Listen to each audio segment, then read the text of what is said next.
তিন ব্যক্তির সাথে কখনো ফেরেশতা আসে না, রহমতের ফেরেশতা থাকে না, নাউজুবিল্লাহ। মনে রাখবেন, একজন মানুষের সাথে কমপক্ষে ২০ জন ফেরেশতা থাকে।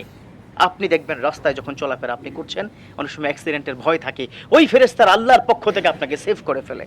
আপনি যখন কোনো বিপদে পড়ে যাচ্ছেন, তখন ওই ফেরেশতা আল্লাহর পক্ষ থেকে আপনাকে সেভ করে ফেলে। আপনি যখন অসুস্থ হয়ে যাচ্ছেন বা কোনো বড় ধরনের দুর্ঘটনার মধ্যে পড়ে যাচ্ছেন, ওই ফেরেশতা আপনাকে সেভ করে দেয়। আপনার প্রশান্তিময় একটা ঘুম এনে দেন ওই ফেরেশতাদের আল্লাহর পক্ষ থেকে, সুবহানাল্লাহ। সেই ফেরেশতা তিন শ্রেণীর সাথে আসবে না। এবার ভাবেন তো কি অবস্থা হবে আপনার। যার সাথে ফেরেশতা নেই তার সাথে ফুল টাইম শয়তান, যার সাথে ফুল টাইম শয়তান তার স্থান হলো জাহান্নাম।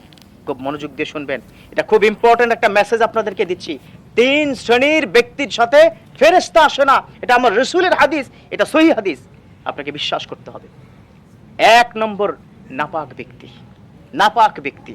এখন প্রশ্ন আসতে পারে কিভাবে কি নাপাক। এক নম্বর হচ্ছে ওই নাপাক যেই নাপাক সঙ্গম করার পর হয়। স্বামী স্ত্রীর সাথে যখন সঙ্গম হয় তখন ওই নাপাক ব্যক্তির সাথে ফেরেশতা ওই মুহূর্তে থাকে না। কথা বুঝতে পেরেছেন? যেমন আমাদের বর্তমান সময় যারা স্বামী স্ত্রী আছেন আপনাদেরকে বলছি খুব খারাপ একটা স্বভাব আপনাদের। আপনারা সঙ্গম করা শেষ, দুজন দুদিক ফিরে ঘুমিয়ে থাকেন, সারা রাত ভর নাপাক অবস্থায় থাকেন। একজন তো আমাকে একটা মারাত্মক লেভেলের প্রশ্ন করেছে, খুব মনোযোগ দিয়ে শুনবেন। আমাকে বলল, হুজুর আমার স্বামী নাপাক অবস্থায় কি মারা গেছে, আমার স্বামী কি জান্নাতি না জাহান্নামী? ইস, কত ডেঞ্জারাস কথা। জিজ্ঞাসা করা হলো কেন? বললেন তিনি আমার সাথে সঙ্গম করার পরে গোসল করতে পারেন নাই, তার মধ্যে তিনি ইন্তেকাল হয়ে গেছে। আল্লাহু আকবার। কখন ইন্তেকাল হয়ে যাবে আপনি জানেন না। ওয়ালিকুল্লি উম্মাতিন আজাল ফাইযা জা আজালুহুম লা ইস্তাখিরুনা সাআতান ওয়া লা ইস্তাকদিমুন। প্রত্যেকটা মানুষের জন্য একটা টাইম ডিউরেশন আছে, এটা আল্লাহর কথা।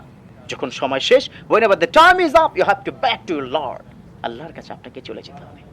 তাহলে আপনি নাপাক যখন থাকবেন, ওই গোসল, ফরজ গোসল যখন করবেন না, তখন আপনার সাথে কিন্তু ওই ফেরেশতা থাকবে না। আর যার সাথে ফেরেশতা নেই তার সাথে আসলে ভালো হওয়ার কোনো সুযোগ নেই। সহজ কথা, ভালো ঘুম হবে না। আপনার প্রতি আল্লাহর রহমত, একজন ফেরেশতা ফুল টাইম সারা রাত ভর আপনার প্রতি রহমতের কথা আল্লাহর কাছে বলে। তা আপনি যখন নাপাক থাকবেন তখন ওই ফেরেশতা থাকবে না, চলে যাবে। দুই, নেশা গ্রহণকারী যারা নেশাগ্রস্ত। এখন আপনারা প্রশ্ন করবেন, হুজুর কোন নেশা, হিরোইন, ইয়াবা, বাবা? হ্যাঁ, সেটা তো আছেই। সিগারেট যারা খাচ্ছেন তাদের সাথে রহমতের ফেরেশতা থাকে না।